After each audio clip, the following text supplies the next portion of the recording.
बिस्मिल्लाहिर्रहमानिर्रहीम। अल्लाह के नाम से शुरू जो बड़ा मेहरबान निहायत रहम करने वाला है। अस्सलाम वालेकुम, वेलकम टू माय किचन। आज मैं आपसे बहुत ही आसान और झटपट से बनने वाली मैंगो मटका कुल्फ़ी की रेसिपी शेयर करूंगी, जिसको बनाना बहुत ही ज़्यादा आसान है।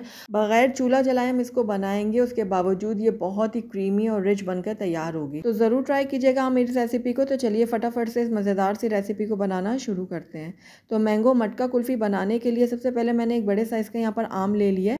कोशिश कीजिएगा कि आम जो है वो अच्छा खासा मीठा होना चाहिए और येलो होना चाहिए अंदर से। तो ये देखिए, इसको मैंने धो लिया था आम को। अब इसका छिलका मैं उतार रही हूँ। उसके बाद इसको मैं छोटे छोटे क्यूब में काट लूँगी।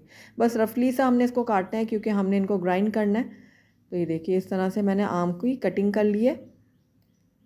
अब आम को मैं डाल दूँगी एक ब्लेंडर जार के अंदर। तो यहाँ पर मैंने एक ब्लेंडर जार ले लिया और इसके अंदर सारा का सारा जो आम है ना वो ट्रांसफ़र कर दूँगी। आम डालने के बाद इसके अंदर हम फ्रेश क्रीम डालेंगे। तो मैं यहाँ पर घर की जो दूध की मलाई होती है ना फ्रेश, वो डाल रही हूँ तकरीबन हाफ़ कप। लेकिन अगर आप टेट्रा पैक डालना चाहते हैं तो आप वो भी डाल सकते हैं।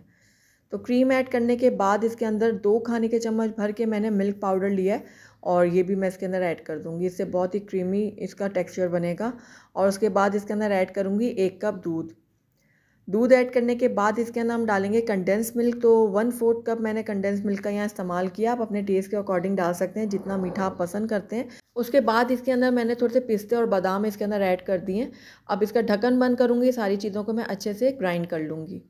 तो यहाँ पर मैंने एक मिट्टी का बर्तन ले लिया है। आप कोई भी ग्लास ले लें मिट्टी का, कटोरियाँ जो होती हैं वो भी ले सकते हैं। कोई भी मिट्टी का बर्तन है आप वो ले लें। और उसके बाद ये देखिए, सारा मिक्सचर जो है मैंने इसमें ट्रांसफ़र कर दिया है। और अगर आपके पास मिट्टी का बर्तन मौजूद नहीं है तो आप किसी और बर्तन में भी इसको डाल सकते हैं। तो उसके बाद इसके अंदर मैं मैंगो के थोड़े से चंक्स डालूँगी। तो ये देखिए, छोटे छोटे से क्यूब्स मैंने कर लिए हैं मैंगो के, और ये भी मैं इसके अंदर डाल देती हूँ और इसको हल्का सा मिक्स कर लूँगी इस तरह से। अब मैं इसको गार्निश करूँगी कुछ पिस्ते और बादाम के साथ। आप अपनी पसंद का कोई भी नट इसके ऊपर डाल सकते हैं। तो ये देखिए, इस तरह फैलाते हुए मैंने काट के ये नट्स डाल दिए हैं इसके ऊपर। नट्स को स्प्रिंकल करने के बाद इसके अंदर मैं थोड़े से धागे डालूंगी केसर के। ये बिल्कुल ऑप्शनल है, अगर आप डालना चाहते हैं तो डालें, वरना स्किप कर सकते हैं। और उसके बाद फॉइल पेपर से इसको मैं कवर कर दूंगी, ताकि हमारी जो कुल्फ़ी है ना उसमें कोई भी आइस क्रिस्टल्स ना बने। तो बस अब 5 से 6 घंटे के लिए मैं इसको फ्रीज़र में रख दूँगी और उसके बाद मैं आपको इसकी फ़ाइनल लुक चेक कराऊँगी। अल्हम्दुलिल्लाह 5 से 6 घंटे हो गए मैंगो मटका कुल्फ़ी को फ्रीज़र में पड़े हुए। तो आइए इसको अब हम चेक करते हैं। तो माशाल्लाह से ये देखिए, बहुत ही ज़बरदस्त हमारी मैंगो मटका कुल्फ़ी बनके तैयार हुई है। ये देखिए कितनी टेम्पिंग लग रही है ये। तो आइए इसको अब हम सर्व कर लेते हैं।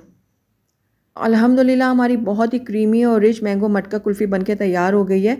और आपने देखा, बग़ैर चूल्हा जलाए हमने इसको बनाया है, लेकिन उसके बावजूद ये कितनी टेस्टी बनी है। आम का मौसम है तो इस रेसिपी को आपने ज़रूर ट्राई करना है। मुझे पूरी उम्मीद है आपके घर वाले इसको ज़रूर इंजॉय करेंगे, स्पेशली आपके बच्चे।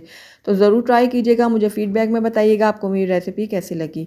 अगर आपको मेरी रेसिपी पसंद आई है तो इसको लाइक ज़रूर कीजिएगा। फ्रेंड्स और फैमिली में इसको ज़्यादा से ज़्यादा शेयर कीजिएगा। और अगर पहली दफ़ा मेरे चैनल पर हैं तो काइंडली इसको सब्सक्राइब भी कर दें और साथ ही बेल आइकन को भी प्रेस कर दें, ताकि मेरी हर नई आने वाली वीडियो की नोटिफिकेशन सबसे पहले आप तक पहुँचे। Thank you for watching. अल्लाह हाफिज़।